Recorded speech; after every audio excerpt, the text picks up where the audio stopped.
Hello everybody, Eternal Flame here, and today we are here to do another JJK What If, where the what if we have in mind today is one that is going to change the timeline forever, and it's one of the more interesting timelines, at least in my opinion, where this timeline we're going to be going over is what if Yuki Tsukumo trained Yuji. This was by far and away the most voted of the what if options I did on my community post. The only reason why What If Nobara Survived came out first was mainly because I was trying to figure out how I would write this what if, because there were some issues with writing the what if. However, if you want to go immediately into the story and not hear me talk about those issues, there's going to be a time frame on screen now, but if you do want to hear me talk about the issues for a little bit, then I'm going to talk about that now.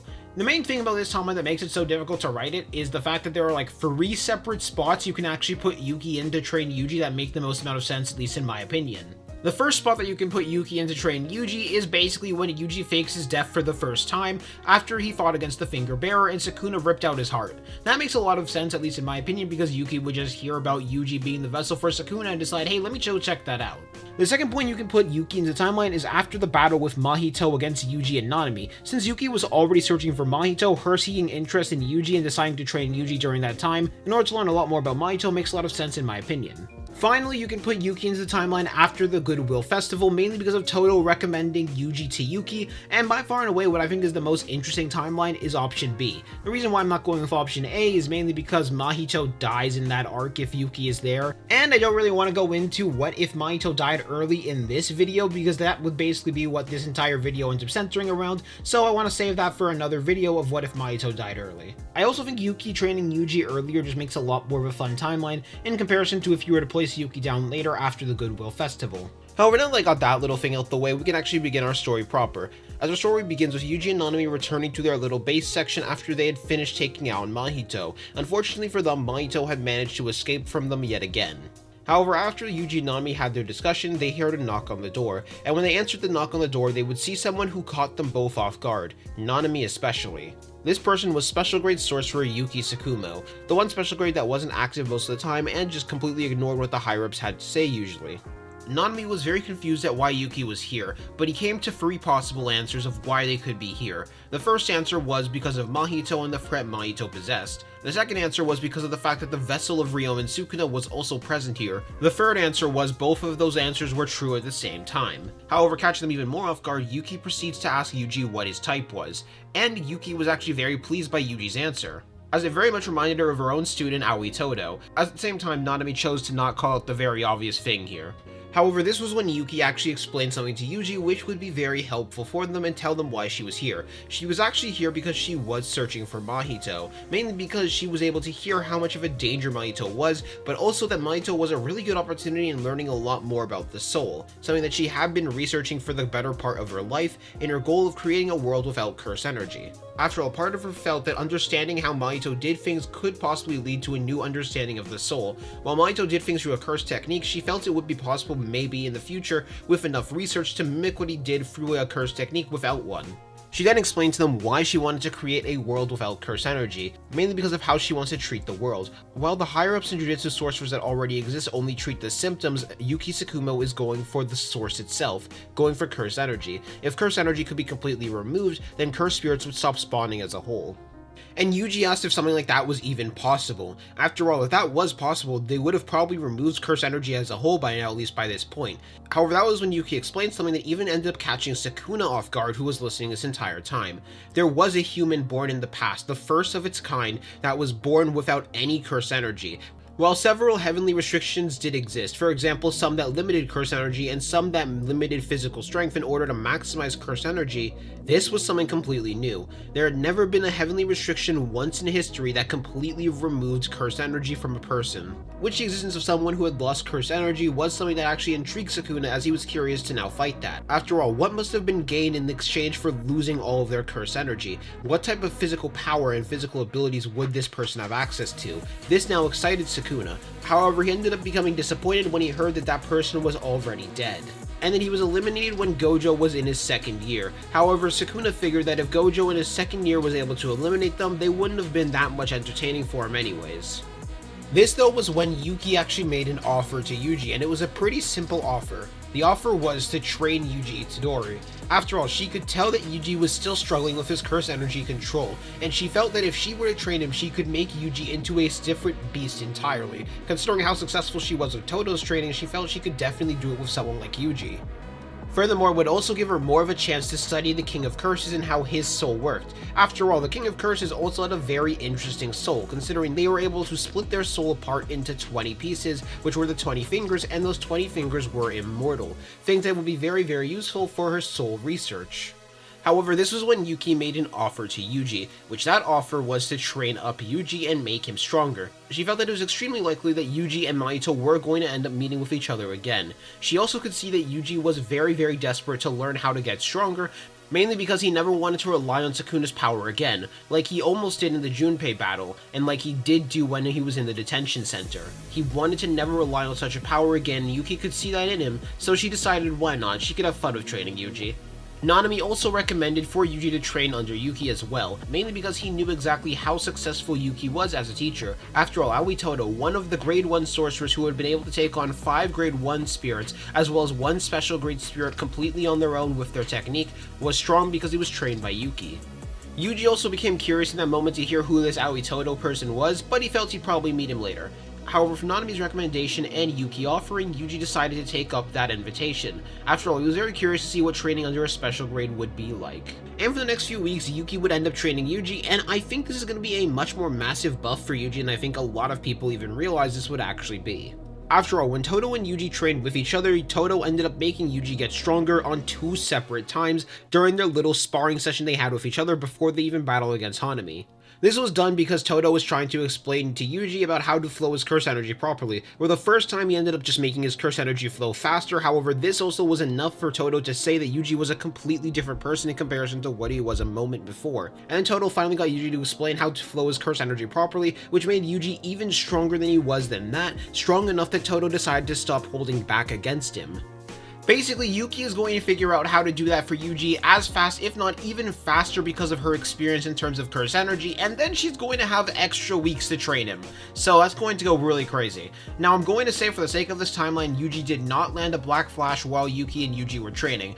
However, in spite of that, Yuji still ended up getting quite a bit of growth. I would say that this Yuji is about on par with what he was at the end of the Goodwill Festival, which is absolutely insane considering Yuji never landed a Black Flash so far. He also could be even stronger than that, but for the sake of this timeline and just making things easier, we're just going to say that Yuji is on par with what he was at the end of the Goodwill Festival, as Yuji in this timeline was early on exposed to the Soul Book. This would end up leading to several sparring sessions that happened between Yuji and Yuki, where Yuki is helping to guide Yuji in being able to target the soul on his own and better. While Yuji was already capable of targeting the soul, it was a subconscious targeting. Now Yuji is significantly better at it, as this Yuji in terms of targeting the soul should be probably on par with what he is in the Shinjuku Showdown arc, which is even more crazy. With this same Yuji also learning about concepts like the barrier in between the soul which could exist for vessels. This is also a discovery that Yuki ended up making herself because she would have this vessel to study, being Yuji himself, as Yuki wanted to learn what made a Sukuna vessel. After all, she was aware of the fact that to become a Sukuna vessel it was a 1 in a million chance, but she always felt there was something more to that because she knew genetics weren't that simple. Furthermore, even before Yuji became a sorcerer, this man was inhuman in terms of physical strength, and that was also something Yuki knew about, the fact that Yuji had broken several world records before even getting an ounce of curse energy to awaken. So during Yuki's research while she was training with Yuji, she ended up discovering a couple things. She discovered that there was something deep sealed within Yuji, more than likely sealed within him even before he consumed Sukuna's finger, and it was what had caused Yuji to become so physically strong. After all, she could tell it wasn't heavenly restriction. However, the identity of what that was she wasn't too sure about yet, but she would have to discover that later, which was going to have to wait because the Goodwill Festival was coming. Which the Goodwill Festival ends up going very similar to canon, if not the exact same, mainly because the only real difference in the timeline is just going to be there is a stronger Yuji, which just means Yuji and Todo are going to immediately connect with each other and spar at full power for a little bit longer, rather than Yuji having to learn how to control his curse energy flow properly and better. This would lead to everything in Goodwill going nearly the exact same other than, well, Hanami, where Hanami would end up being much more heavily damaged in comparison to what they were before. And even if Yuji and Todo don't end up killing Hanami, despite the fact that we have a much stronger Yuji now fighting against Hanami, Gojo's Hollow Purple is more than likely going to finish off Hanami. which means no matter what, Hanami is dead. This also leads to the origin of the obedience arc going nearly the same as well. However, instead there's going to be one small difference. Yuji is going to be able to immediately tell that Eso and Kejizu are actual people and not curses. This was something that Yuji and Nobara weren't actually able to tell until after they were dead, mainly because they could see civilians could see them. However, with Yuji's level of soul awareness that he has access to, he would be able to immediately tell, which is going to result in them capturing Eso and Kejizu rather than actually killing Eso and Kejizu. So this ends up resulting in the fight going in a very similar way. However, Yuji is holding back a little bit more just to make sure he doesn't accidentally kill them, and both Yuji and Nobara end up successfully capturing Eso and Kejizu while Megumi deals with a finger bearer and awakens his domain expansion. The capturing of Eso and Kejizu is kept secret from the higher-ups. The only people who actually know about it is Gojo himself, as well as Yuki, because they bring them to Yuki Tsukumo in order for Yuki to research a bit more about and find out more about them. At the same time, Choso leaves in order to find his brothers. He can sense that they're still alive, so he needs to make sure they're okay, because they should have returned by now. Had something happened to them, he was worried out of his mind right now. During the time that Eso and Kejizu were with Yuki, Yuki didn't actually ask them about who they were working for, or even try and interrogate them about any of that. No, what Yuki was curious about was why they were working for them and why they were doing what they were doing. After a bit of time, they decided to tell Yuki, figuring that this would not hurt them at all, as they tell her that working with the curses was the best way in order to make the world they wanted to come true. After all, the curses world would be a better one for people like them in comparison to the human world that already exists. This is mainly because people like Kechizu and Eso would be seen as monsters in the human world, but they would fit in well within the world of cursed spirits because they look more like cursed spirits than they do humans, so might as well live among the cursed spirits and make that world a reality. However, when Yuki heard that, a soft laugh came out from Yuki before she explained something to them. The curses were going to betray them as soon as they were done with them. They had no intention to let the brothers live in that world they wanted to create. After all, curses could not be trusted. After all, they already offered to work with a human in the past named Junpei, and they ended up betraying Junpei as well. It doesn't really matter that they're only part cursed, they're still going to betray them because they are human. This leads to the two of them bringing up a point accidentally, which that point is they are already working with a human. A human is in charge of this operations, which that catches Yuki off guard and actually makes her even more intrigued than she already was. However, they both agree after that point they're going to keep their mouth shut. They did not want to tell Yuki more than they already knew, and they didn't want to compromise their position even more. After all, they just knew with time their brother would come to save them. Choso would come to save them. After all, the three brothers live for each other, and if Choso believed that this was the way for them to get the ideal world they wanted, then they were going to follow in their brother's will. They were going to follow in their brother's idea in order to make sure they could get the world that was best for them. And Yuki, seeing that she wasn't going to get any more information from them, decided to change topics. After all, she had a couple more questions about their creation. In truth, she believed Narutoshi Kamo was actually a myth. She didn't fully believe that that man existed, but with the proof that Eso Kechizu's existence were here, there was a lot more she could unpack, as she was actually quite interested to see how this worked. Fortunately though, this was actually something they were a lot more chatty about, which was how their existence functioned and how it had been for them for over 100 years. This led to Yuki learning about the fact that they all had a connection for over 100 years. Even though they never talked, they had a psychic connection that allowed them to bond for over 100 years, where they could practice their own techniques of blood manipulation and bond with each other. That for that time, even though they were in stasis, they were able to bond. As this ended up confirming a hypothesis that she had, which that hypothesis was, it was possible for siblings to have a soul connection, that siblings were a lot more bound to each other than people thought. And Yuki began to wonder why this phenomena could be the case, what made this phenomena end up happening, but that was for her to research later. The fact that that phenomena even happened to begin with was still an interesting thing, and a massive step in terms of the studies of the soul. However, this also led Yuki to another realization that she didn't say out loud, which was the fact that Choso more than likely could track his brothers down and was more than likely heading for their location. But that made Yuki even more intrigued. After all, if she could get Choso on their side, then she could get all three of them on their side, which was something that she did want, because all three of these people were quite interesting anomalies. That, and she wanted to give them a chance at being human, as it felt like that was something that they had lacked all their lives, and lacked even when they came back because they were just treated as tools to use, not as actual humans. However, there was also something else that was quite interesting that she had learned from them as well, which was the fact that they were reincarnated into these bodies. These were not their original bodies, and that they were able to change the form of the soul into these bodies. And that was another piece of research to add to the soul, that when another soul gets added to the body, they are able to shapeshift that body into what it was originally. However, whether Mahito was responsible for this or them themselves was not actually too clear to her in the current moment, but what she did know was they were able to return to the current state of their original bodies, or at least what their original bodies would have been if they actually had grown up properly. During her free time, she also returned to the research on Yuji's soul as well, because she wanted to figure out why Yuji's soul was so powerful. What made Yuji's soul as strong as it was that it was strong enough to contain several Sukuna fingers, and what was sealed inside of him. However, during this time when Yuji was sent out to go on an errand, Yuji ended up battling against Choso, and Choso had knocked out and beaten Yuji. And because no one was present, eventually he did end up returning to Yuji and patching up his wounds, which led to the two of them heading back to Yuki's base in order to talk.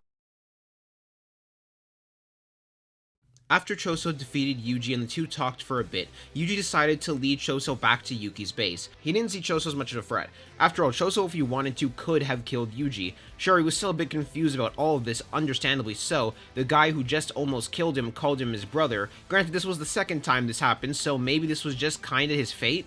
He wasn't too sure, but what he did know was that Choso wanted to meet up with his brothers again. Best case scenario, they could get another new ally, and worst case scenario, Yuki just ends up taking out all three of them. He was pretty certain with both himself and Yuki there, they could take out Choso, Eso, and Kechizu if needed.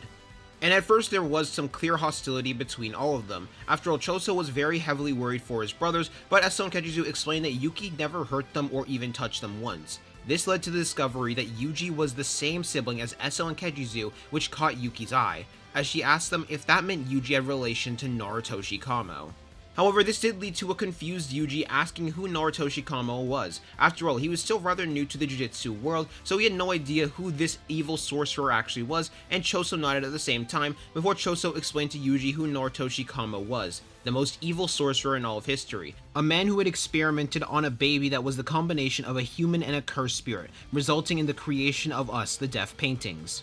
A man with stitches on his head. In that moment, it was all coming back to him. The realization of who the man behind everything was. That man was Narutoshi Kamo. The same person who was manipulating Mahito and the other curses was also manipulating his brothers, and Choso suddenly was filled with a blood rage. He wanted to kill Narutoshi Kamo. And this accidentally ended up helping Kenjaku in a funny way as well, because while Yuki was somewhat suspicious of it being Geto, mainly thanks to Eso and Kechizu's description, she thought it could be possible that it was Geto. However, hearing that it was Narutoshi Kamo who had a confirmed curse technique of blood manipulation, she just thought it was somebody else, and that decided to take a similar dressing style to Geto. They could have been allies in the past, and that's the reason why, or they just could be unrelated, and this could be all a funny coincidence. However, when Eso and Kechizu saw that bloodlust, it ended up making them a little bit afraid, which resulted in Choso calming down a bit more, as he did not want to make his brothers afraid of him.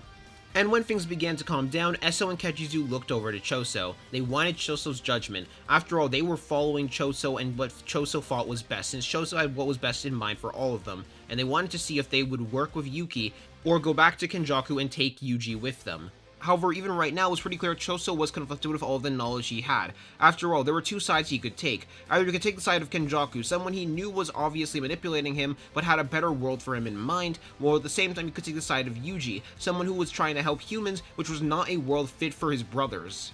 However, another question ended up rising in Choso's head of if the world that Narutoshi Kamo wanted would be best for Yuji, and he was able to pretty quickly answer that question of no, it wouldn't. He knew for a fact it wouldn't, especially because Yuji was the vessel of Sukuna, someone they wanted to bring back and use Yuji as a sacrifice to do so, which added another level of confliction that was already high in Choso's head. However, that was when Yuji chose to speak, breaking the silence as he said, "This guy you're working for is friends with Mahito, a patch-faced cursed spirit. They manipulated Junpei as well, and he used him as a tool and a toy, as there was an anger clear in Yuji's eyes as well, such a massive desire to kill Mahito. It was almost on par with Choso's desire to kill Kenjaku. This anger resulted in a feeling of fear entering into both Eso and Kechizu. It caused some shivers to go down Choso's back as well. While Choso did beat Yuji, it was nowhere near as easy as he thought it was going to be.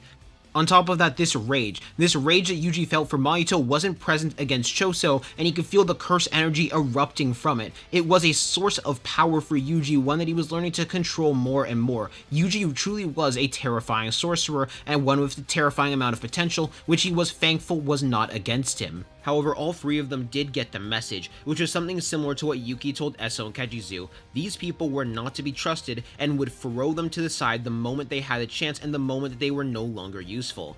However, after a few more moments of silence, they made their choice. Choso had decided on something else. He was going to inform all four of them what Kenjaku's plan was. As he said, "We have to be very careful who we tell this to. Noritoshi has people everywhere. On October 31st, an attack is planned to be launched on Shibuya. The purpose of this attack will be to lure in Satoru Gojo to seal him away. I do not know how they plan to do so yet." While Choso was aware of the fact that they planned to seal him, they hadn't actually been informed yet on how they planned to do so.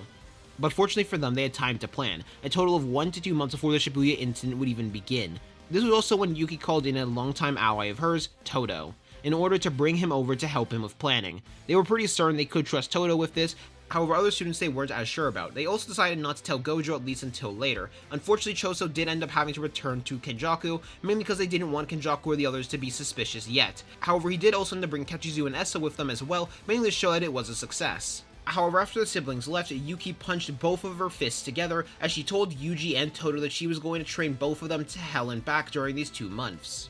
With the fear of God entering into both of them, after all, they knew how harsh Yuki could actually train them, and since Yuki was going to go full throttle, then this was definitely going to hurt a lot. However, that fear in Yuji was replaced with a determination very fast. After all, that would mean he would have an even better chance at defeating Mahito. He knew he still wasn't strong enough. He could tell that Choso was weaker than Mahito, so he needed to make sure that he would surpass both of them. He was also going to attempt to experiment with his soul a bit more in the time skip as well, mainly because he wanted to get better with his soul and add a little bit more versatility to himself, considering right now all he could really do is punch and kick, but he wasn't really too sure yet of what he was going to add, but he'd figure it out. However, to both Yuji and Todo's surprise, Yuki told them that before they could even start training, there was one more student she wanted to add to her arsenal of students she wanted to train, mainly because Yuki had heard things about their curse technique, and she thought it would be interesting, especially because it did have a very good potential chance of being able to interact with the soul and add more things to her study. So if they could get that student significantly stronger as well, it would very heavily help Yuji in battling against Mahito, which immediately made Yuji not have any questions about this at all. After all, the more help they could get against Mahito, the better. Although Yuji was still curious about who this student Yuki had in mind to train was, because Yuki was being rather ambiguous with who they were. However, it wouldn't be long until Yuji did find out proper, as Yuki, Todo, and Yuji returned to Jujutsu High. With Megumi and Nobara currently walking around, with Megumi being forced to carry several bags of things that Nobara had purchased. And in that moment, it clicked in Yuji's head who Yuki had in mind, which that person was Nobara Kugisaki. This then led to Yuki making the offer to Nobara to be trained by her. After all, how rare is it that you get the chance to train under the strongest female jujutsu sorcerer, with Nobara having a snarky response of her being unable to train herself. Yuki could immediately tell that she was definitely going to like having Nobara around and was going to find her a lot of fun. However, this is when Megumi made a request to Yuki as well. After all, you could see how effective training under Yuki was for Yuji, and if Nobara was about to train with him as well, he did not want to be left behind, and he felt that if he let this happen, then he would be left behind, so he asked if Yuki could train him as well. And while Todo was against the idea mainly because he didn't like Megumi's type, Yuki thought about it for a few moments before deciding to agree to it as well. After all, Megumi offered some interesting research potential as well, mainly because the potential of learning even more about why curse techniques can be inherited like the 10 Shadows was something that she always wanted to learn. Maybe she could even end up helping with Mahoraga if she ends up finding a way too, since she did know at least about Mahoraga's existence. There was also the benefit that this was definitely going to annoy and anger the Zenin clan, which was something she always had fun with doing. However, not all was going well, as Mahito was currently talking with Choso, since Mahito was curious.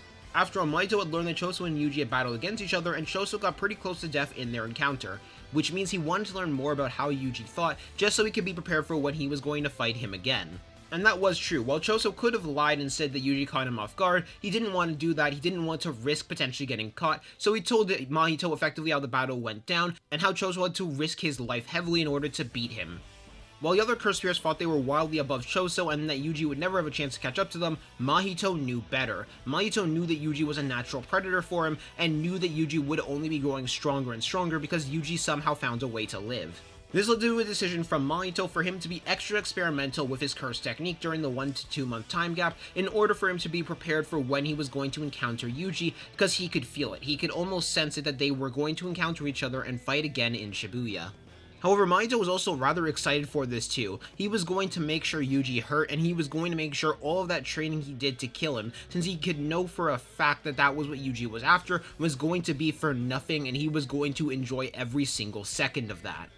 However, Mahito wasn't the only cautious one right now, mainly because Kenjaku was also going to be rather cautious as well. Not because of Yuji, but because of the existence of Yuki Tsukumo. After all, Yuki was a special grade that he knew nothing about, and he lost Hanami as well. So Kenjaku knew he was going to need to get some new cursed spirits in preparation for this, and he had some ideas on how to get new cursed spirits.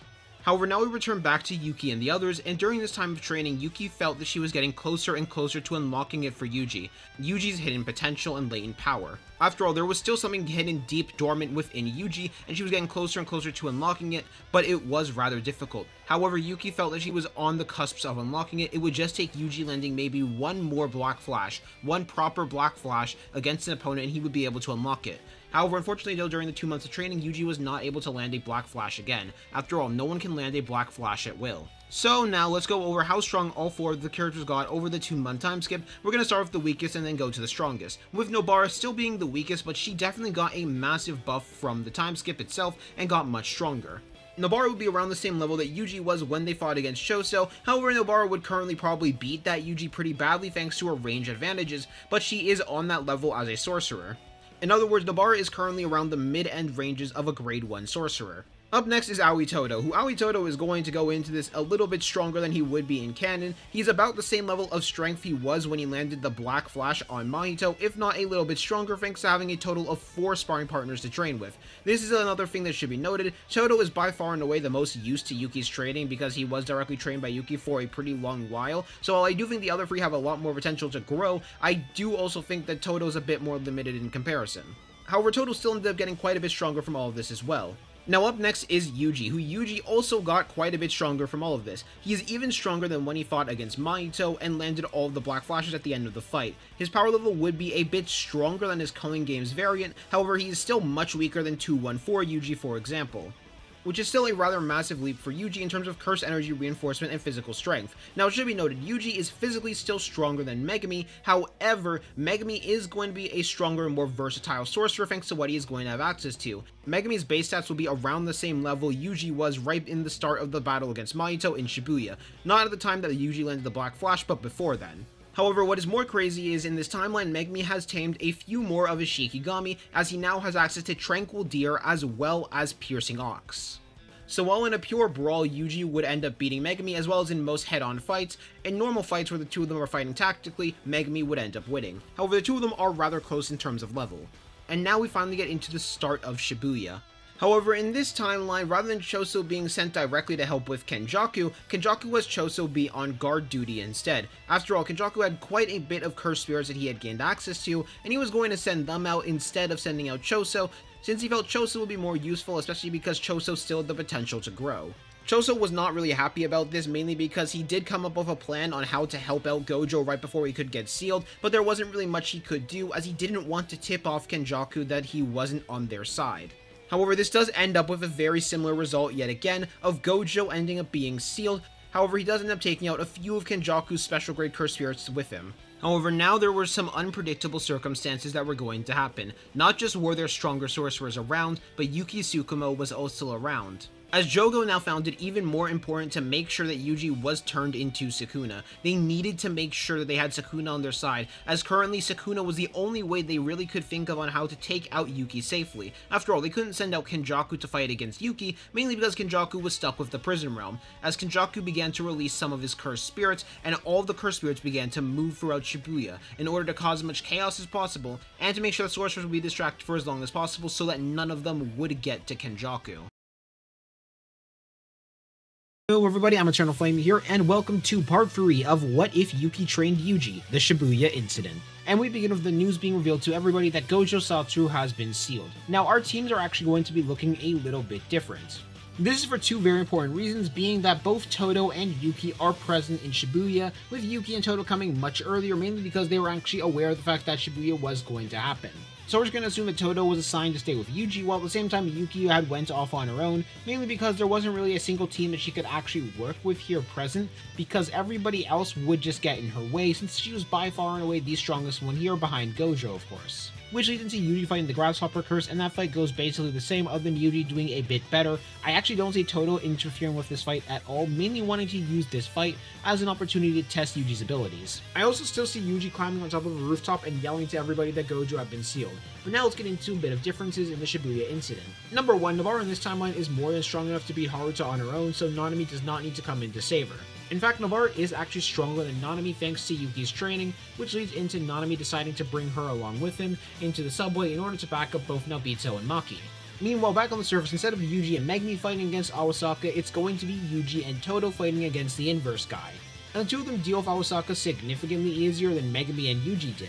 That's mainly because of the fact that the main problem that Yuji and Megumi had was not actually fighting against him, but more so fighting alongside each other. Meanwhile, I don't think I need to explain Yuji and Todo's bond. However, the real change happens when Ino fights against Granny Origami, mainly because it's not just going to be Ino versus Granny Origami and her grandson, but it's going to be Megumi and Ino against Granny Origami, and that's going to be a very, very heavy stomp. Basically, these two are going to kill the other two opponents before they even get the chance to summon Toji. So yeah, Toji's not going to exist in Shibuya. This leads into the group splitting up into two groups of 2, Megumi and Ino in one group, with Yuji and Todo in another group. As Yuji and Todo enter into the subway station, they meet up with Choso, who Choso's the only one that's going to be present here.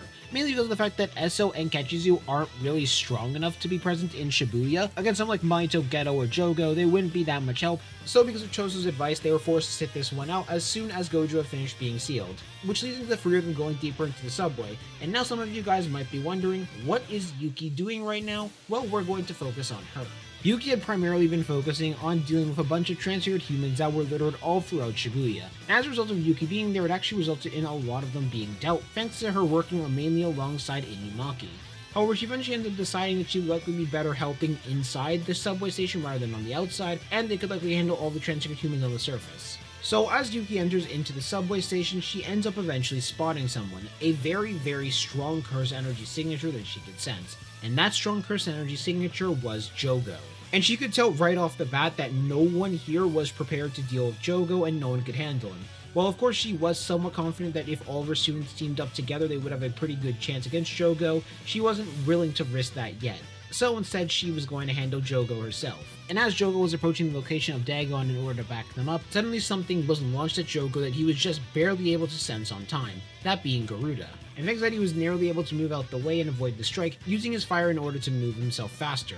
And when Jogo looked to the wall, he ended up seeing a sight that terrified him to his very core. The wall that was previously there, as well as the wall that was behind that wall, were both completely torn down thanks to that one hit. As he looked forward to see a blonde sorcerer approaching him, this blonde sorcerer being special grade sorcerer Yuki Tsukumo, and Jogo could tell just off that alone, he needed to be very careful with what attacks he let this person hit him with. After all, he was pretty certain that if she hit him only a few times, he would be dead. He was originally leaving to back up Dagon, but he realized he had a much greater threat in front of him. Which, quickly to summarize what happens with the Dagon fight, instead of Toji arriving and killing Dagon, Megumi is actually able to pull everybody out of Dagon's domain, while Dagon's domain gets broken from the outside by Ino and Nobara. This leads to Dagon getting jumped by all 6 sorcerers, and considering Nobito was already enough to effectively force him to use his domain expansion to begin with, yeah, Dagon's dead. However, we now enter into a battle of range versus power. Yuki Tsukumo knew that if she could get close, she would win this battle. Close range was going to be her main advantage, however Jogo was someone who had a lot of range capability and versatility. In comparison, Yuki's only range option was throwing Garuda at people, where Jogo had a lot more range projectiles that he could fire at Yuki. So Jogo was just going to need to be significantly more careful in order to attempt to win against someone like Yuki. He was not sure at all if he could beat Yuki in a domain expansion, and he did not want to try, especially because he knew next to nothing about Yuki's curse technique, and he was very terrified to find out what could be the potential results of a domain clash, especially considering the massive amount of physical force that Yuki had already displayed through their first attack with Garuda. Jogo then lifted up both of his hands, as out from one of his hands he fired out several ember insects and sent them flying towards Yuki. At the same time, Jogo fired a burst of flames towards the ceiling. This had a simple purpose, it was to use the ember insects as distractions against Yuki, and to allow Jogo to return to the surface. Fighting against Yuki in a closed-off space like this was going to be very disadvantageous for Jogo, and he knew that. And while most sorcerers would be worried about this type of attack, it did not worry Yuki at all. In fact, it caused a smile to rise on her, as she then punched the ground incredibly hard, causing a shockwave and a dust cloud to rise out as a result. This shockwave ended up breaking a decent chunk of the subway, as Jogo then coughed up some blood and was launched out far from the subway. That attack also ended up triggering the fireflies, causing a small fire explosion to join into the dust cloud. However, thanks to this, Yuki did not get hit by the ember insect explosion. However, the moment that Jogo had properly recovered from getting hit by the shockwave, he looked up to see Yuki already rushing towards him.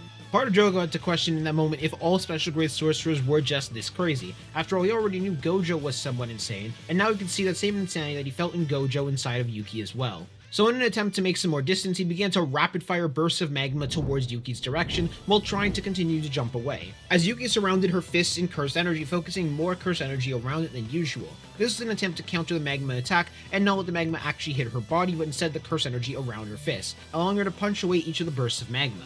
Jogo's eye widened even further before he clapped his hands together and made two massive lava hands rise out from the ground. As the two massive lava hands attempted to grab Yuki and burn her in lava. At the same time, he launched out several ember insects towards her direction as well, trying to put so much pressure on Yuki that she doesn't have a chance to catch up to him. And it was working as well. While Jogo couldn't actually land a hit on Yuki, it was too much pressure for her to be able to get close to him now. And Jogo believed he had a chance now. So long as he continued up the pressure and added more and more to this attack, he had a pretty good chance to win. At least in his mind, until suddenly he felt a large amount of pain, and a hole in his side. As a Shikigami had flown through Jogo's back, that being Garuda. This entire time, Jogo had forgotten about Yuki's Tsukumo's Shikigami Garuda. And Jogo discovered in that moment that Garuda hit just as hard as Yuki did. After all, there was quite a bit of damage done just from that blow alone. This also resulted in the lava hands faltering and just returning to normal magma. With the pain and injury he had now, he had no chance in actually being able to hold the control over those magma hands. And with this opening now forming on Jogo, Yuki decided now was the time for her to take advantage of that, as she rushed towards Jogo, dodging each of the ember insects while Jogo was trying to heal himself.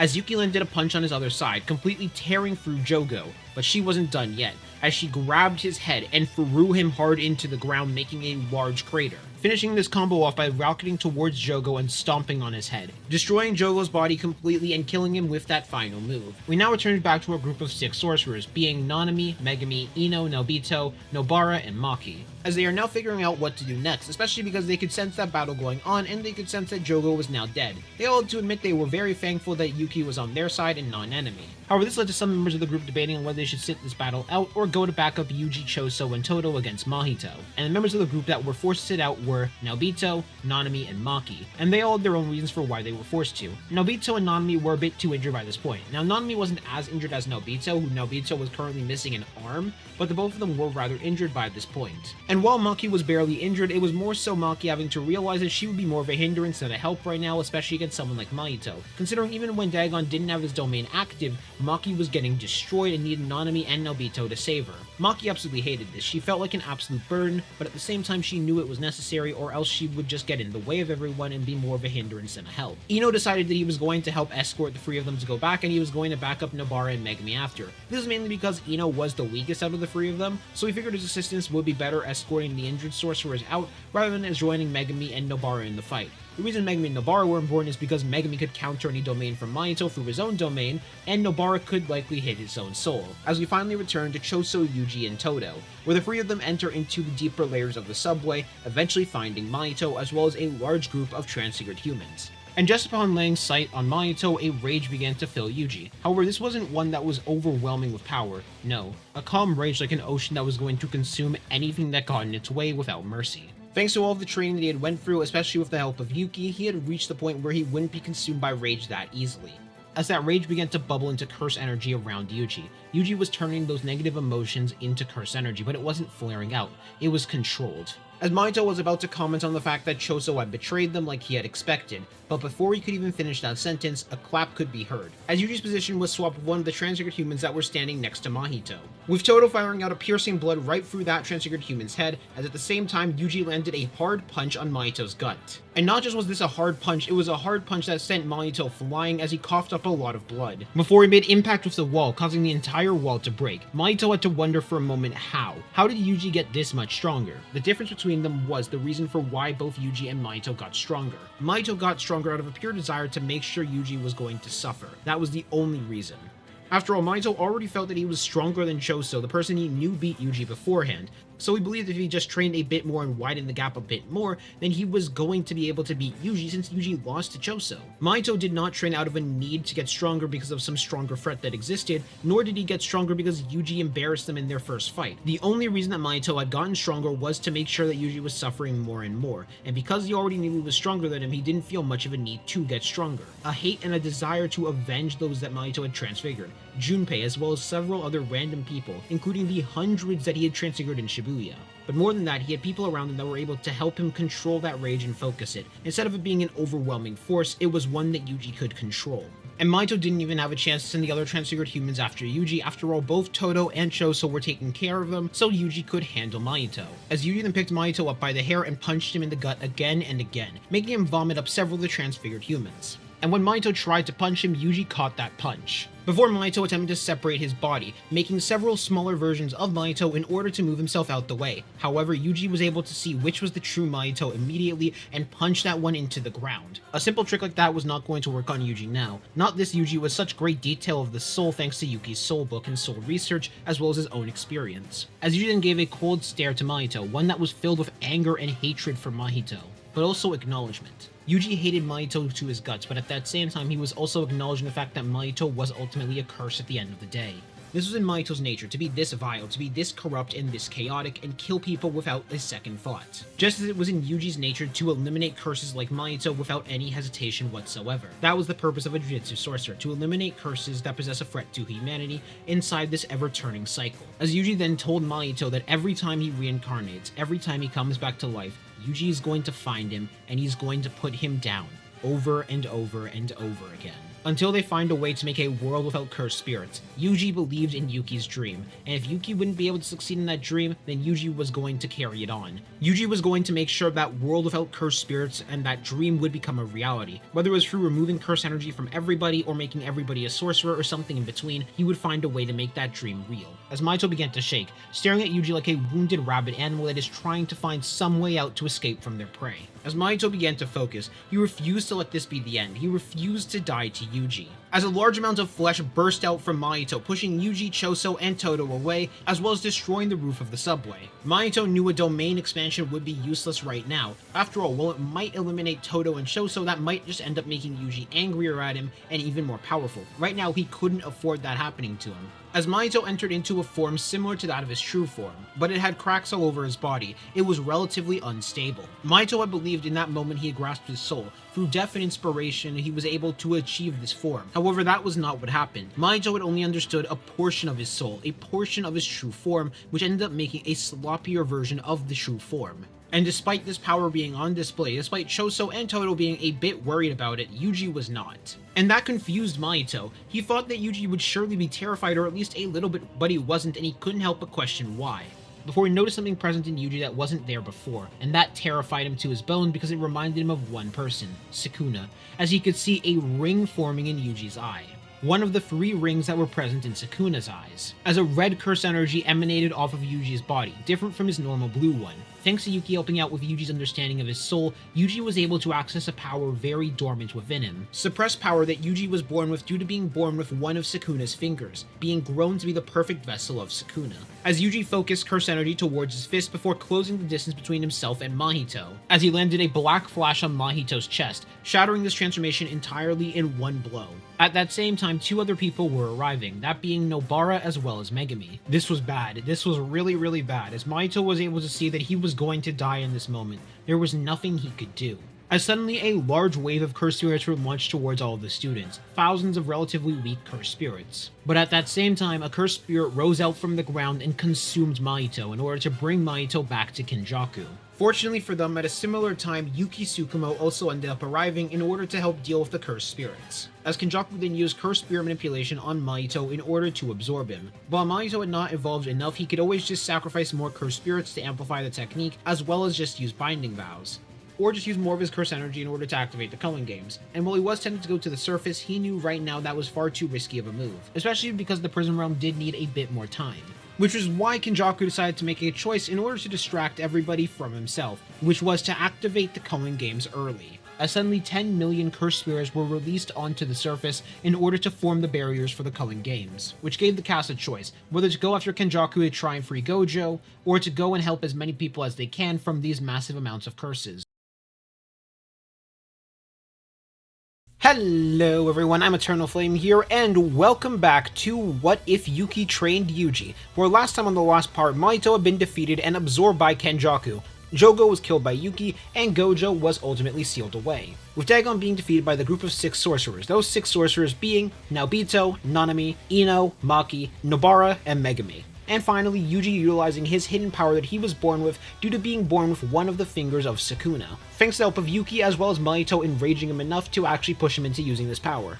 And now our cast is put at a crossroads, as they have two options. Either A, they have to leave Shibuya in order to help civilians out from all of the curses that are being released, as there are millions of them being released right now, or they can go to free Gojo. However, they ultimately do not know where Gojo is, or where Kenjaku currently is sitting down and waiting for Gojo to be finished sealing. They don't even know if Gojo can even be freed right now or not, so they ultimately choose to separate in order to help save people rather than going to save Gojo. They'll find another way to free Gojo later. However, Yuki leaves on her own as she has somewhere else she needs to go to because she has someone she needs to get answers from, that person being Tengen.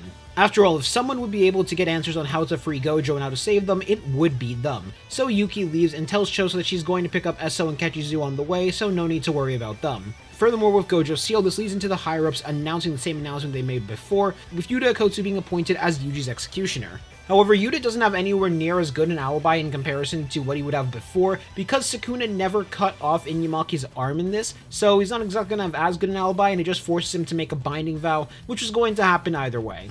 As Yuji, Todo, and Choso basically spent the entire night executing all of the cursed spirits that Kenjaku had released in Shibuya, until eventually they end up meeting with Naoya and then later on Yuta. However, in Naoya's attempt to attack them, while he does succeed in blitzing both Choso and Todo, he doesn't actually succeed in blitzing Yuji, with Yuji successfully blocking Naoya's attack, as that completely caught Naoya off guard and made him realize he was definitely going to need to take at least Yuji seriously. However, fortunately for Naoya, he's not going to need to fight against Yuji because Yuta is going to take him on instead, with Todo moving to back up Choso as the two of them go on to fight Naoya and absolutely destroy him. Keep this in mind, Choso already beat Naoya on his own in canon, so we are going to have a stronger Todo that is going to be assisting in this battle as well, and yeah, it's wraps for Naoya. Unfortunately though, all three of them get knocked out by Yuta later on, mainly because Yuta immediately puts on the ring and doesn't really play around with Yuji this time around. The main reason is because he could tell that Yuji was most certainly strong, and was an opponent he was probably going to need to put the ring on that he couldn't take on in base.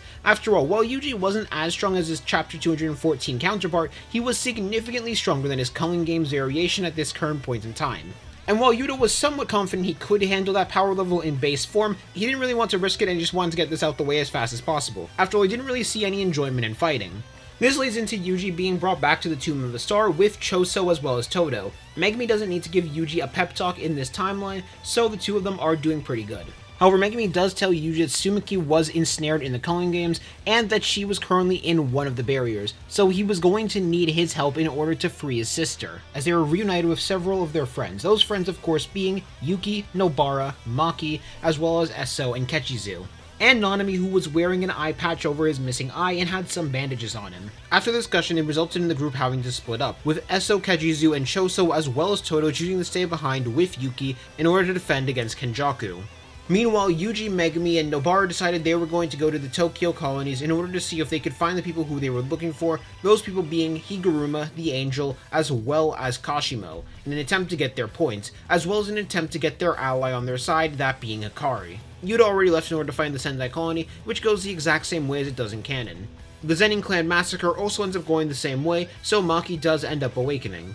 Furthermore, the battle against Cursed Naoya also ends up going the exact same as well.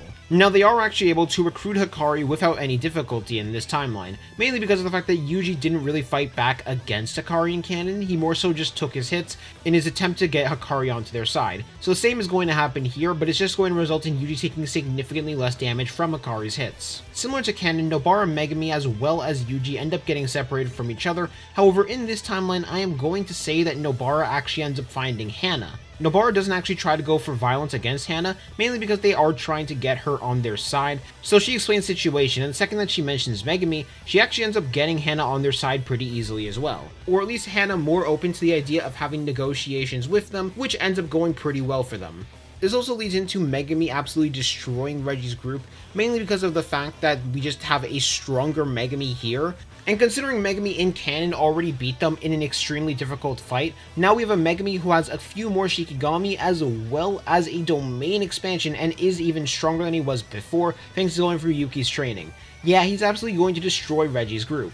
And Yuji versus Higuruma also ends up going pretty similar as well, other than it just being easier for Yuji instead, mainly because he does have a stronger physical base form thanks to his power being unlocked and that amplifying his physicals in his base. So I still see Yuji calling a retrial in this timeline, however the crime he is going to be called for is going to be different. This crime is going to be for attacking Megami and almost ending Megami's life back at the detention center. This is something that Yuji would immediately accept the blame for and not try and defend himself for that. After all, Yuji would feel even more guilty about that than he would about Shibuya. At least in Shibuya, it wasn't his choice for Sukuna to do everything that had happened. Here, he willingly gave in to Sukuna in an attempt to kill the finger bearer. However, those eyes of guilt that Yuji had reminded Higuruma of all the people that he wanted to help. All the people that he wanted to help but ultimately ended up failing because of the system itself. He was an amazing lawyer, but he still failed those people, and he refused to fail somebody else. After all, while Yuji might have felt that it was his fault, Higuruma didn't really think it was his fault.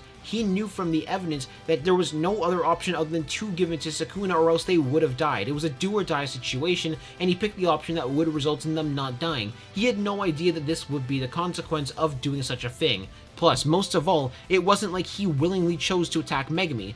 Sure, he gave in to Sukuna to allow him to attack the finger bearer, but it was ultimately still Sukuna who attacked Megami.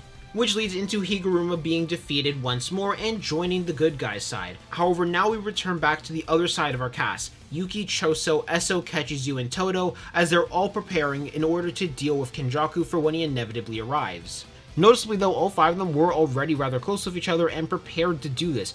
After all, they had known each other for over 2 months now in preparation, and Todo and Yuki had known each other for significantly longer. However, I still see Yuki and Choso having the same conversation about how Choso has died as a curse and now is a human, just as Eso and Kechizu are humans as well. Sure, Kechizu and Eso looked more like monsters than humans, but there was also someone who was a literal panda walking among them as well. And if they consider Panda a human, then it clearly wasn't based on appearance. It was based on who you were as a person. And in Yuki's mind, they didn't fit as curses at all. No, they fit as humans, so they would be treated as humans by Yuki and Todo. This was when Choso volunteered himself to go first in the battle against Kenjaku. He had a plan. He wanted to at least try his best to lure out some of Kenjaku's abilities in order for the others to see what Kenjaku could be capable of, so they could have something that might be able to possibly assist them. However, this was when Tengen revealed something else as well, as Tengen revealed that they are going to have 2 more additional allies on their side that will be able to help them in their battle against Kenjaku. As a few days pass until Kenjaku arrives at the Tomb of the Star in order to retrieve Tengen, where he is met with by Choso, Eso, and Kechizu as all 3 of them prepare to face off against Kenjaku.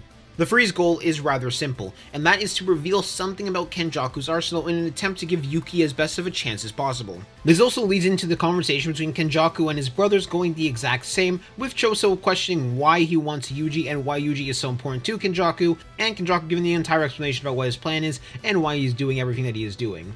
Choso then started the battle off by firing a piercing blood right at Kenjaku. At the same time, Eso jumped high into the air and fired out a large amount of blood vectors towards his direction. All the while, Kechizu began to rapid-fire large amounts of blood at Kenjaku's direction, but Kechizu's role was a bit different from the other 2.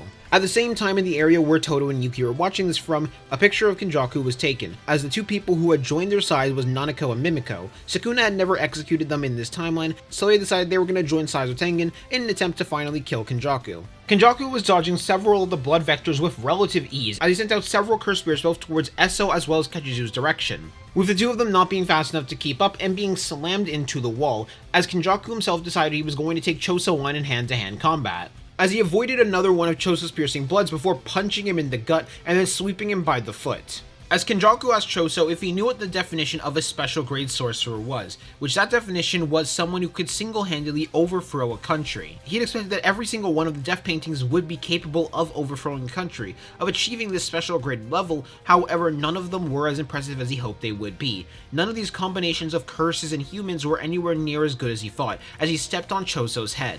As he then leaned closer to Choso and told him that the only one that had some value was Yuji, because of Yuji's purpose of becoming the eye of the storm of curses.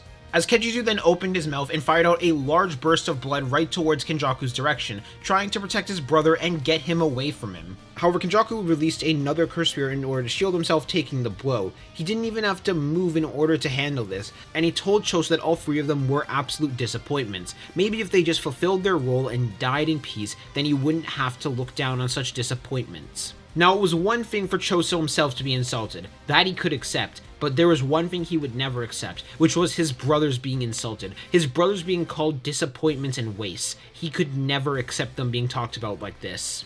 as a massive explosion of blood erupted from Choso's body, pushing Kenjaku off of him while Choso's shirt was completely destroyed. As a slightly intrigued expression entered onto Kenjaku, not fully, he was still a bit bored, but now he was rather curious to see what power was about to be drawn out. As out from the massive blood explosion, it began to shrink down and turn into a piercing blood, the most powerful one that Choso has ever fired, as he fired it at Kenjaku. This one was much faster than before. However, even with the sudden speed increase of this piercing blood, it wasn't enough to hit him, as he was able to dodge just the same way that he had done before, as Choso jumped high up into the air and began to mimic Eso and Kechizu's techniques, first mimicking Eso's technique by sending out several blood vector lines towards Kenjaku's direction. However, even that attack Kenjaku was able to dodge. In fact, he was dodging it much easier considering it wasn't anywhere near the speed of piercing blood. That was just made to be a distraction, as Choso's arm was launched out and grabbed onto Kenjaku before pulling him towards himself. But Kenjaku then launched out curse spirits out from his legs in order to pull him into the ground, and instead pulled Choso towards his direction. Or at least forced Choso to let go. However, this was when Choso moved on to his next step, as he did let go of Kenjaku before several supernovas rose out around him and began to explode. Or at least were about to explode, until a wave of gravity hit them and slammed all of them into the ground. As well as slamming Choso into the ground as well. However, this was when Yuki entered in, as several parts of the palace began to move Kechizu, Eso, as well as Choso away in order to allow Yuki to handle Kenjaku in a one-on-one matchup.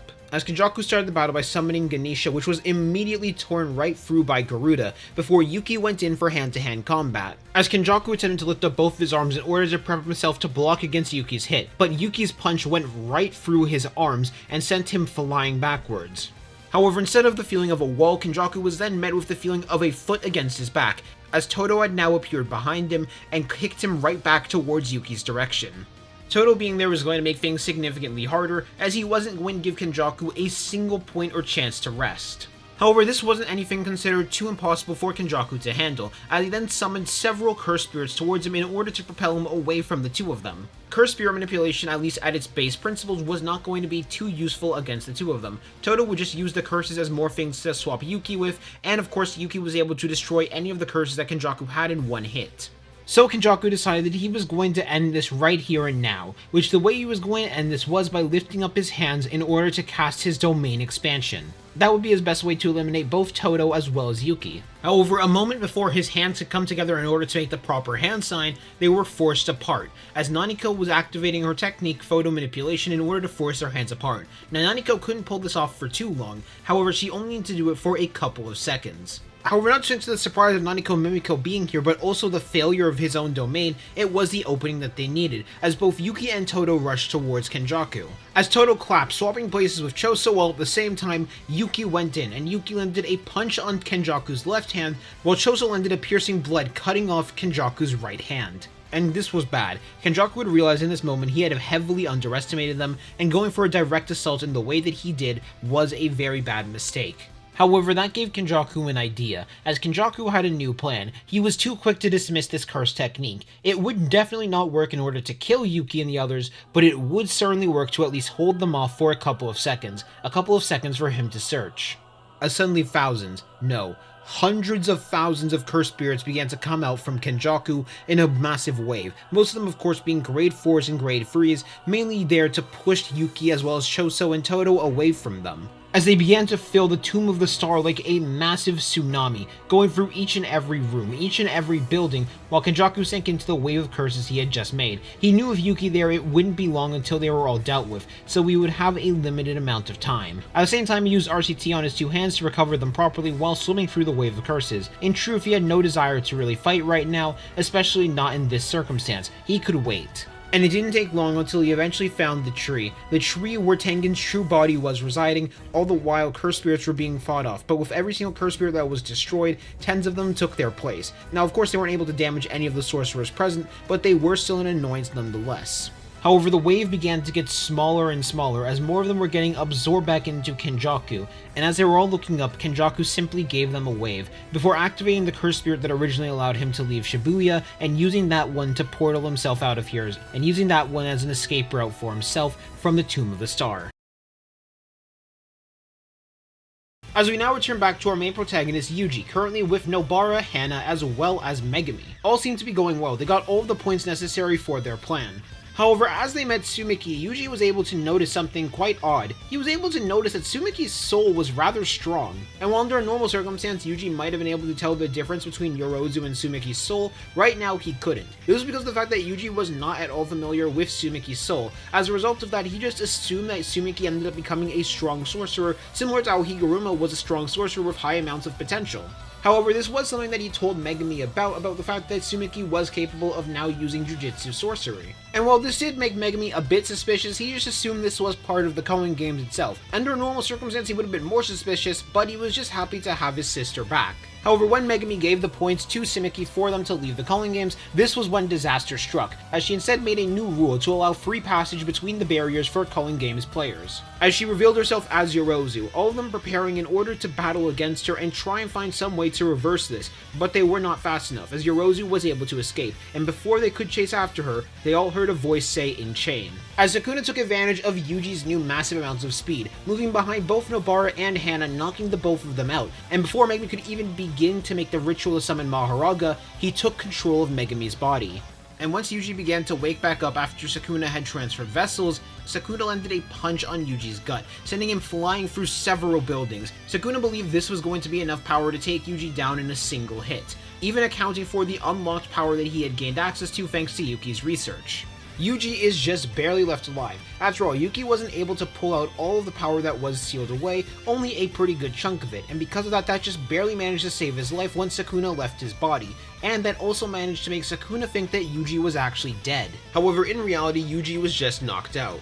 Which I can see either one of two things happening, but they both lead to the same result, which is either Sukuna just chooses to leave now using Nue to leave, or Maki ends up battling against Sukuna in a 1v1 battle, and then he chooses to leave after Urame shows up, similar to what happened in canon. Now the reason why Yuji didn't intervene in this battle is because Sukuna decided to use a lot more power than he did originally, because he is aware of the fact that Yuji unlocked this strength, which means by extension he's not going to be too surprised by it. The only thing that he is going to be surprised about is the fact that Yuji did have more of it to unlock, since Yuki could only unlock a portion of it. However, this does lead into something else rather interesting, which is the fact that Sukuna now thinks that Yuji is dead. This does end up with everybody returning back to Jujutsu High Headquarters, with of course Yorozu dying as well as Gojo being unsealed and the bath process all happening the exact same. However, it's now when we hop into the 1 month time skip where things are going to be extremely different because of the fact that we have additional people here that were not here previously. Those people of course being Yuki, Esso, Kechizu, as well as Mimiko and Naniko. Furthermore, Yuji is going to come up with the soul punches a lot faster, like a lot faster. Keep in mind he is significantly better at striking the soul than he is even in canon. And he already knows the soul research book from front to back, and most of all, and this is going to be the most important thing here, Yuki Tsukumo, the creator of the book, is also there to help them create it. However, something else significant does end up happening as well, which is the fact that it's not just Yuji who knows how to do these punches, but also Yuki. After all, the two of them have been doing soul research together for several months now. If anyone was going to figure out how to do it on their own, it was going to be Yuki themselves. Of course, Yuki is not going to be anywhere near as good at Yuji at doing it, since Yuji was doing it subconsciously for a while and just got better at doing it on his own. Yuki would have to learn that entire skill from scratch, but Yuki is actually capable of doing it, just to not the same effect that Yuji is. Furthermore, in this timeline, Yuji does not need to do a soul swap with Kusakabe. This is because during his time training with Yuki, he ended up learning Simple Domain. And Yuji felt he had someone better he could soul swap with, and he could just ask Kusakabe for more tips on how to use Simple Domain better. So the person he instead soul swaps with in this timeline is going to be Kamo Noritoshi. That way instead he's going to be able to get the full mastery of blood manipulation and all those abilities that he can be able to use with his body. After all, he figured that would be better for him to use a soul swap to learn, rather than using Simple Domain, since he already knew Simple Domain and Kusakabe would just be refining it. He'd also be able to ask all three of his brothers for advice on how to use blood manipulation better, since they all had rather unique abilities that he wanted to add to his arsenal. And thanks to the head start that he has, Yuji's able to understand all three of his brothers' abilities a lot better, which is going to help him utilize all of them. Now, he's not as good skill-wise as any of his brothers, but he is still able to use them nonetheless. In particular, he is good with flowing red scale and flowing red scale stack, but that was the most understandable out of all of them. After all, Yuji was a hand-to-hand combatant above all else. However, during the time training, Gojo and Yuki ended up having a separate conversation during this time where Gojo decides to ask Yuki about something that he was curious about for a while, which is if it was at all possible to help Yuji with the process of awakening Shrine and getting him to awaken it earlier than he was supposed to. Now this did end up causing a confused expression to rise on Yuki as she tilted her head in confusion and asked for a bit more of an explanation, and Gojo went in to explain the fact that Sukuna's shrine was already engraved onto Yuji, it's just that he hasn't been able to actually properly use it yet. Yuki would tell him that she would see what she could do, but she's not entirely too certain. Granted, she did also find a way to awaken the dormant power that was in Yuji's body, so it very well could be possible that she might be able to awaken this as well. In this timeline also, Todo ends up picking up the Vibra Slap, but not as a replacement hand, just as an additional tool for him to use. After all, he can tell against someone like Sukuna, his normal Boogie Woogie is not going to cut it, so he is going to need to advance it very hard, and he fought as hard as he could, creating the Vibra Slap as a result of this. Nobara was also training her abilities very heavily up to this point as well. After all, she knew how critical her abilities is going to be, and she needed to sharpen it as much as possible. If she could, she might end up being able to help everybody in a crucial moment by smacking one of the fingers with her hammer. After all, one of the greatest advantages that Nobara's technique has was the fact that she could do it from any range. And as much as she wanted to be on the front line, she knew against someone like Sukuna it would be significantly better if she just stayed behind and was watching, preparing to back up her friends if necessary. Or to just get hits in whenever she could, since she could do it from any range. Mimiko and Naniko, because of their curse techniques, were also going to have very similar support roles, with Naniko having a very similar role to what she had in their battle against Kenjaku, and her very heavily training to make sure it wouldn't be as physically draining as it would be normally, which was to make sure that Sukuna would not be able to use his domain expansion. Meanwhile, Mimiko was preparing to give the sorcerers more mobility through her curse technique. Finally, everybody else was training as well, and each of them were able to achieve new heights that they were not capable of before. Eso and Kechizu in particular were upping their skills thanks to the help of Kamo Noritoshi teaching them and guiding them, which was pretty funny considering the person who had that same name was the one who ended up ruining their lives, but now they had found another person who had that name that was going to be their teacher. Yuki also knows that she is going to have to somewhat hold back when they enter into this battle. After all, their goal is not to kill Megumi, their goal is to save him from Sukuna, so she's going to have to hold back her power a little bit. Granted, there was also a pretty good chance that Sukuna would be able to heal from most of her strikes, so she wasn't too worried about it, she just would have to avoid hitting the head. However, Jujutsu High was not the only team that had advantages right now they didn't have originally. Sukuna and Kenjaku also now had some advantages. After all, while they were not aware of the fact that Yuji was still alive, they were aware of the fact that Yuki, Todo, and Nobara were alive. With Kenjaku adding Yuki to the list of the heavy hitters that Sukuna would have to be very careful of. However, out of this list of people, the person that Sukuna was actually the most worried about was Nobara, mainly because of Nobara's curse technique, which would be able to hit him from any location and do damage to him. Now, while he was pretty certain that he would be able to heal off any damage that Nobara did, that would be able to trip him up pretty heavily, mainly because that damage could be done from any point. But he knew the damage would probably not be as bad as he was thinking, but either way, he was still one to prepare nonetheless. However, there were still some other unpredictable things that even Sukuna and Kenjaku couldn't predict, which was the fact that they were probably going to get Miguel and LaRue on their side, if not a bit faster than they did in canon, because Mimiko and Naniko are also there to help convince them. Though I still see Miguel making the deal to only show up after Yuta was defeated.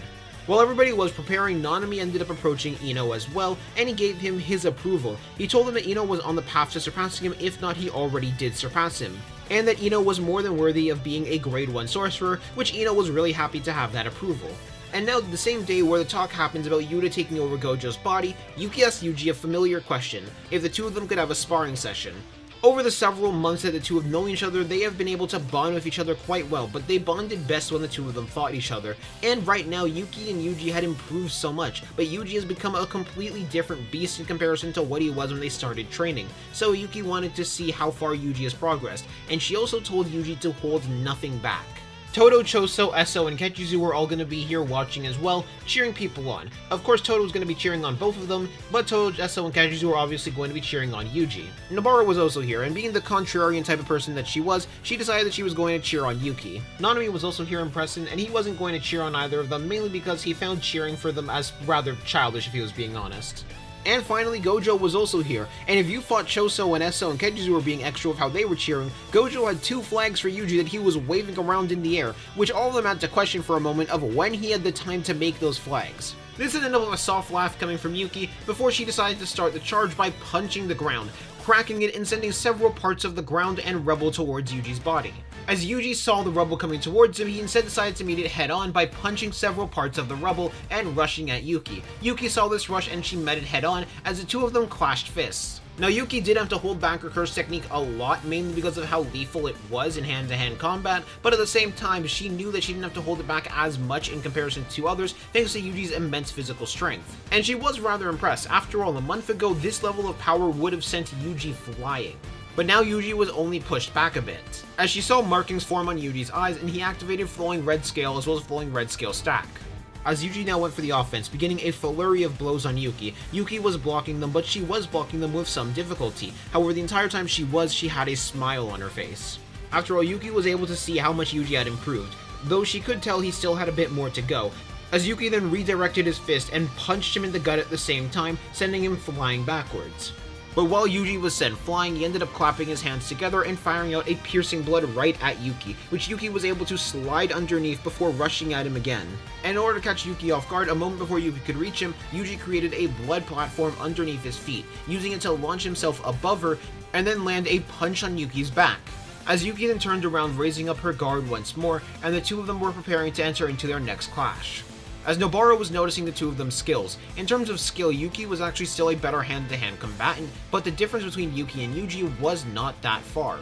Yuji had improved massively in hand-to-hand skill, and the two of them had an almost symbiotic relationship with how they were able to fight alongside each other as well as against each other.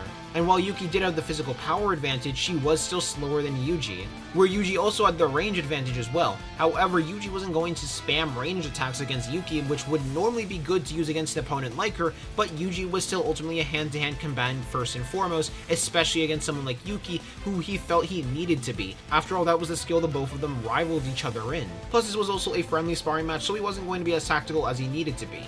As Yuki and Yuji slowly lifted up their guards, getting closer and closer down to the point where their wrists were about to touch and clash, as Yuji used one hand to push her guard away while using the other hand to palm strike her in the gut. During the time that Yuki was being sent back, Yuji went on the offense, as he went in for another punch. However, this was when he caught her off guard by sending his arm forward with his blood, using his blood to propel it forward and punch her in the cheek. This did cause a smile to rise on Yuki's face, as she had to admit she was impressed at the fact that Yuji was actually able to catch her off guard like that, and everybody else was able to notice that Yuji had landed his first hit on Yuki.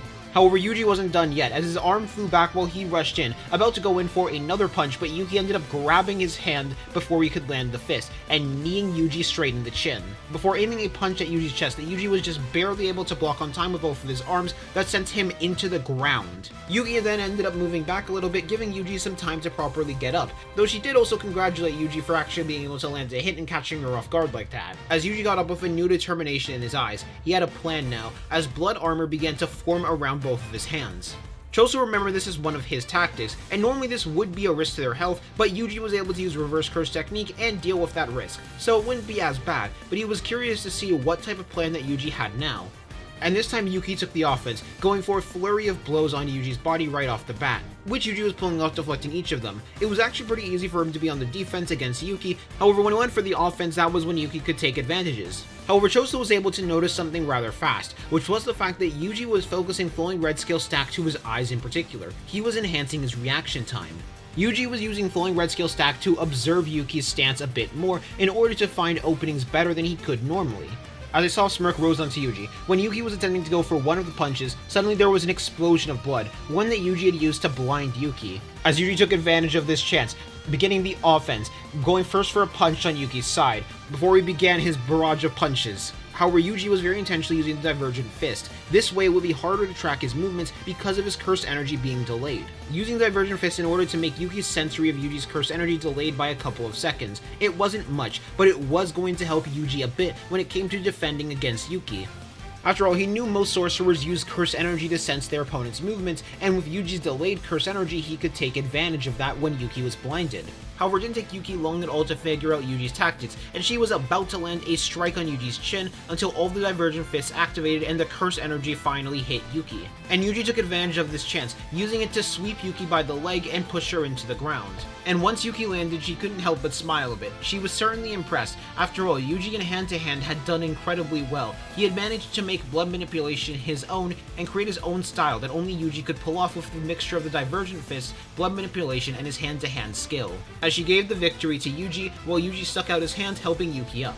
The two of them most certainly felt ready for their battle against Sukuna, and everybody else felt ready as well. Gojo was also watching this as he was very happy to see that the next generation of students were all rising and becoming much stronger, a whole generation of strong students. Now all they had to do was defeat Sukuna from here. And the Shinjuku Showdown then begins, with the battle between Gojo and Sukuna happening the exact same. Even with more people there, it's not really going to affect the battle, mainly because Gojo doesn't want outside help with the battle. The same can also be said with the battle between Takuma and Kenjaku, as well as Yuta killing Kenjaku, and finally Kashimo versus Sukuna also all ends up going the exact same. But things begin to change when Yuji and Higuruma arrive to the battlefield, which is where we're going to end off this episode of What If Yuki Trained Yuji. As Sukuna was now standing in his true form preparing for battle. And while Yuta was being sent off in order to battle against Kenjaku and eliminate him, 3 people entered the battlefield against Sukuna. Those 3 people being Yuki Tsukumo, the special grade sorcerer, Higuruma Hiromi, the prodigy with equal talent to Satoru Gojo, and an unexpected surprise to Sukuna, the brat that was still alive after that punch, Yuji Itadori. Because at first Sukuna did have a look of excitement on him when he saw his first 2 opponents, but when he saw Yuji, that look of excitement just turned to a confident smirk. Though Sukuna was still going to be entertained nonetheless. After all, he did want to fight Higuruma. His massive amount of potential did intrigue him, but more importantly, he wanted to fight Yuki Tsukumo. After all, Kenjaku had told Sukuna that Yuki was so physically powerful that he couldn't afford to get hit by him, even someone like him with his massive amount of curse energy. Which that did make Sukuna rather intrigued to see her level of physical power. But most of all, he was curious to see what was different about Yuji Itadori and why Yuji was still alive. After all, he thought that he had put in enough power to kill him in one blow, but he was still here and standing. As the battle started with a total of 5 crows being launched at Sukuna, each of them activating Bird Strike, as Sukuna then activated Kamutoke, sending a lightning strike down from the heavens on those crows, wanting to make sure they wouldn't hit him. After all, Sukuna knew the potency of the life-sacrificing binding vow from sorcerers who had used something like that in the past to try and kill him, so of course using that for projectiles was something he wanted to avoid. As Higuruma made the second move, summoning his giant mount and attempting to slam it down on Sukuna. But Sukuna was able to avoid such a mount with relative ease, as he looked to his side and saw Yuji launching several of the rubble as projectiles towards Sukuna's direction. Though when the rubble hit Sukuna, it didn't really affect him, as suddenly he felt a rope wrap around his left hand. At the same time, Yuki went for a punch on his left side, while Yuji activated Flowing Red Scale Stack, speeding up heavily in order to punch him in the chest, or at least try to, but Sukuna was able to catch both of these blows. However, by catching both of these blows, he suddenly felt a massive shake through his soul. Furthermore, he felt his hand completely get blown off from Yuki's punch. But his hand barely took any time to recover whatsoever, as he was thinking on everything that had just happened. He realized that Yuji had awakened blood manipulation, which made him a little bit more interesting, the fact that he now had a curse technique. Furthermore, he could understand why Kenjaku had said what he said. Yuki was a physical monster, but more importantly, he was questioning what that shake through his soul was, and why it happened when both of them punched him. However, Sukuna didn't have much time to focus on that, as Higuruma's domain activated for them to have a retrial, with 3 people being on the stands, Yuji, Higuruma, and Yuki, with Sukuna now being retried for the crimes that happened in Shibuya. However, Sukuna didn't really care much for this process, so he just decided to admit that he was guilty, mainly because he was curious to see what they could do with the Executioner's sword now. Furthermore, Sukuna had now lost Kamutoke, something that only Higuruma and Sukuna had realized. As several people now appeared in the battlefield, with those people being Choso, Eso, Kechizu, Nanami, Ino, and Kusakabe all appearing to back up Higuruma and give him the best chance they could in order to land the Executioner blade. During this time and distraction, Nanako took her chance in order to take a picture of Sukuna as well. However, just upon taking a picture, she was able to realize something. She was only going to be able to barely move him, and she was going to have to be very careful. After all, moving him was going to have very, very bad consequences on her own body, as she had to question how absurd was Sukuna's curse energy amounts. Furthermore, Nobara also got herself set up as well with the final Sukuna finger, preparing to strike it with her hammer when the time came. However, to everyone other than Higuruma's surprise, a slash was launched out at each of them. However, while each of them did take damage from these slashes, it was rather minor. The biggest slash was launched out towards Higuruma, but Kusakabe was able to just narrowly activate Simple Domain in order to defend Higuruma, as Sukuna acknowledged the fact that all of them had amped up their durability and defenses. As Eso and Kechizu both sent their bloods towards Choso, with Choso compressing them with his own blood, before firing out a piercing blood right at Sukuna. This is a combination move that they made that they called Brothers Piercing. As Sukuna looked over to Yuji and told him, "Let's have a race, brat," as he slid underneath the attack and rushed towards Choso, now moving at full speed in an attempt to pierce him with both of his arms. However, as Sukuna made his way to Choso, Yuji and Yuki had their own plans, as Yuji then jumped towards Yuki, with Yuki launching him at full speed towards Sukuna, taking advantage of her physical strength in order to launch Yuji at such a fast rate, as Yuji was just narrowly able to give Choso enough time to dodge by moving in between the two of them and kicking Sukuna in the face hard. However, while Sukuna was being launched back, he was able to grab Yuji by the leg in order to make him move with him, as Nanami and Ino both went for Sukuna's back, attempting to strike him, but Yuji was thrown in the way of the two of them, being used as a projectile to launch the two opponents out the way. However, as Yuji was being launched, Sukuna pointed his finger like a finger gun and launched out 2 slashes towards Yuji's direction, as Yuji activated blood armor in order to protect himself from the blow. But that was when Yuki went in for her own offense, with Higuruma going in for support, as Yuki punched the ground, launching a large wave of rubble towards Sukuna. Sukuna launching out several slashes to cut through the rubble, while Yuki closed the distance and attempted to land another punch on him, but this time Sukuna opted to deflect the punch rather than actually catching it or blocking it. After all, the physical damage that Yuki could cause with her blows was still something that was much more worrying than anything else that had been shown so far to him, as Yuki entered into a barrage of physical blows on Sukuna, with Sukuna deflecting each and every one that was coming at him. However, Yuki was successfully able to land a kick, which Sukuna had to block instead of deflecting. But with that kick, his arms ended up breaking from that strike, and at the same time he felt another shake course through his soul. And while his arms did break from that blow, they were quick to heal right after. Even though his RCT was a bit sloppy right now from the battle against Satoru Gojo, it was still in a really good place right now, as Yuji went for Sukuna's back, activating blood manipulation to create 2 knives out of blood using Blood Edge, while at the same time moving at full speed towards Sukuna, using Supernova at his feet in order to launch him even faster, as he stabbed both of the knives into Sukuna's back. As he pulled both the knives out before Sukuna back-kicked Yuji away from him. But Sukuna was also able to notice that caused even more damage to the barrier in between the soul, even more than Yuji's ordinary punches did, as Yuki then punched the ground once more, sending a large part of the ground towards Sukuna's direction, as Sukuna then lifted up his hand, sending out one of his own slashes to cut right through it, but as he cut right through it, he would see someone go through the rocks, that person being Higuruma. While at the same time Yuji was going for Sukuna's back, attempting to stab the blood edge into him once more, with Yuki going from the sky to attempt to slam her fist down on Sukuna's skull.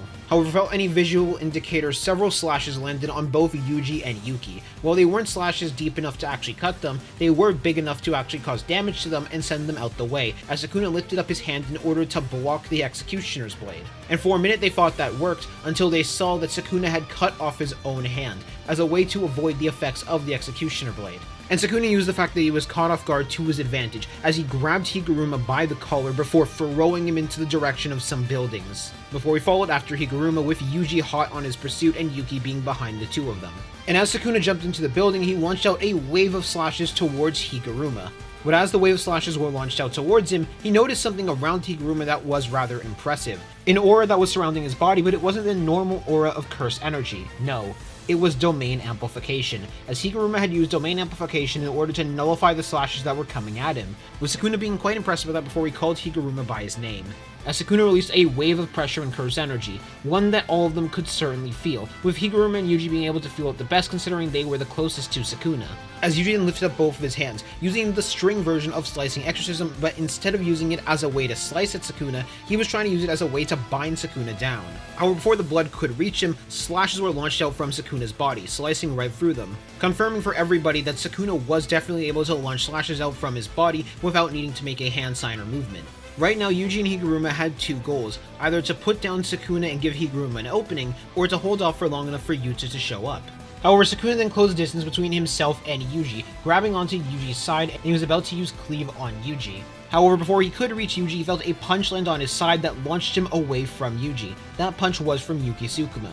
This punch certainly had a lot more force to it than the other ones from before, down to the point where it would actually cause a little bit of a hole in his side to form before it was healing.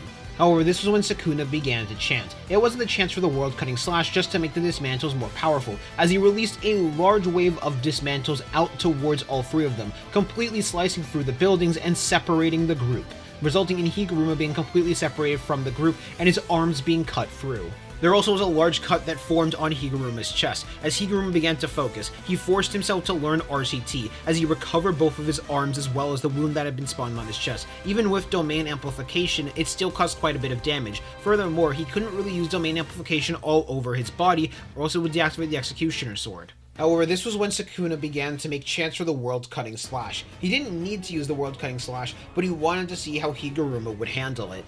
But as he made the hand sign, something odd happened that he didn't initially realize. His finger was slightly moved to the wrong position, resulting in him failing to properly make the hand sign. This was caused by Naniko manipulating his photo. As a large slash was launched towards Higuruma, but this wasn't the effect of the world's cutting slash, just a powerful slash because it still had the chance amping it. And because of that, while Higuruma did end up getting cut partly by it, Domain Amp was slightly able to nullify the attack, as well as his RCT working to heal off the remainder of the damage.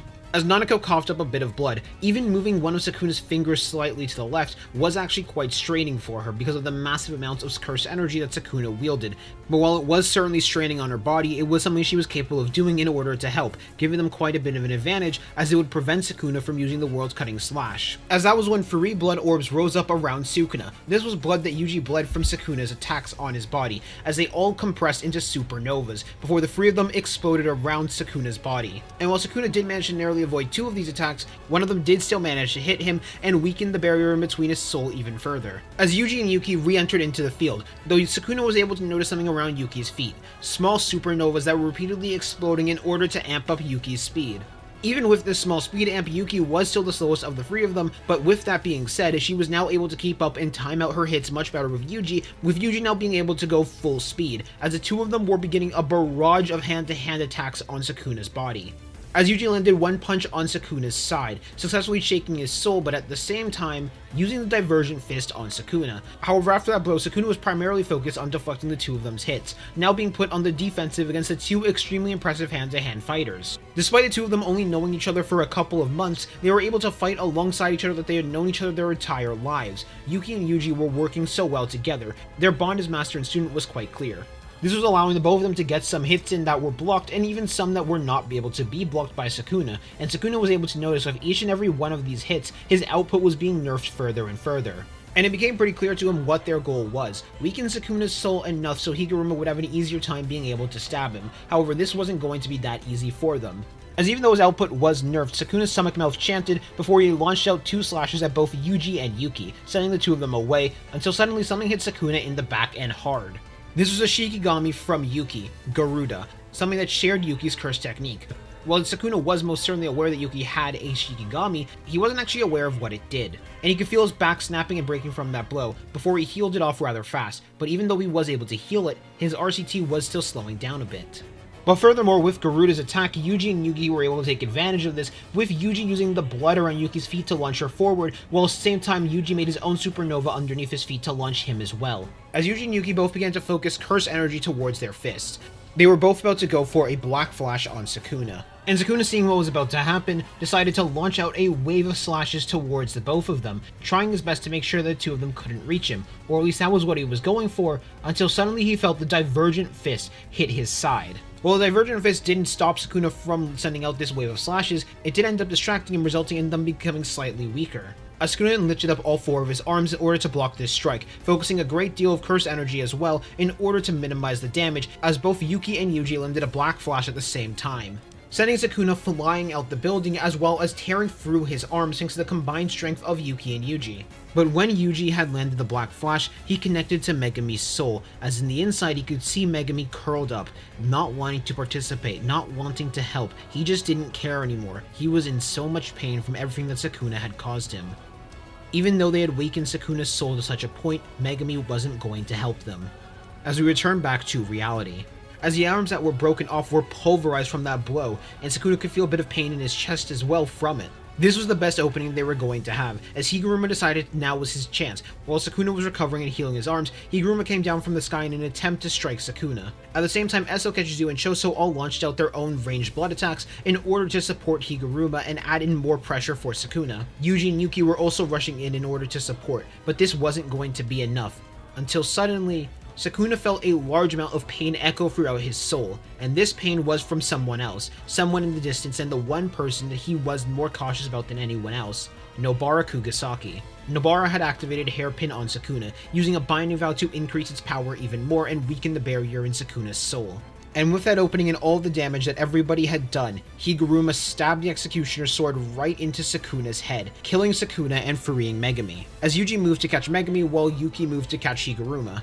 At the same time, Yuta arrived as well, in a clear hurry because he had no idea what was happening before he saw that the battle had already been finished and they had managed to defeat Sukuna. Monkey had also come out of the place that they were hiding as she realized that they didn't really need her help either for this, or at least maybe she should have joined in earlier and this might have happened even faster. At the same time as Urame realized that Sukuna was dead, Urame decided to end their own life as well against Sakari. After all, they had no reason to stick around now that Sukuna was gone, as they all headed back to base in order to properly recover. And after they gave Megumi some time to rest, he did eventually wake up, but even though he did wake up, he didn't exit his bed. He was still curled up there.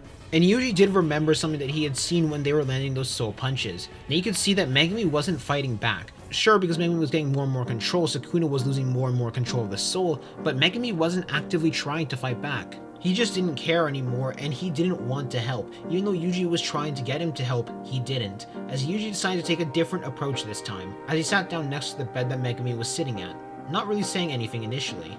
As Megumi explained his desires, how he wanted to preserve as much of their fragile life as possible, to create a world where Sumiki wouldn't need to suffer needlessly. He just wanted a normal life.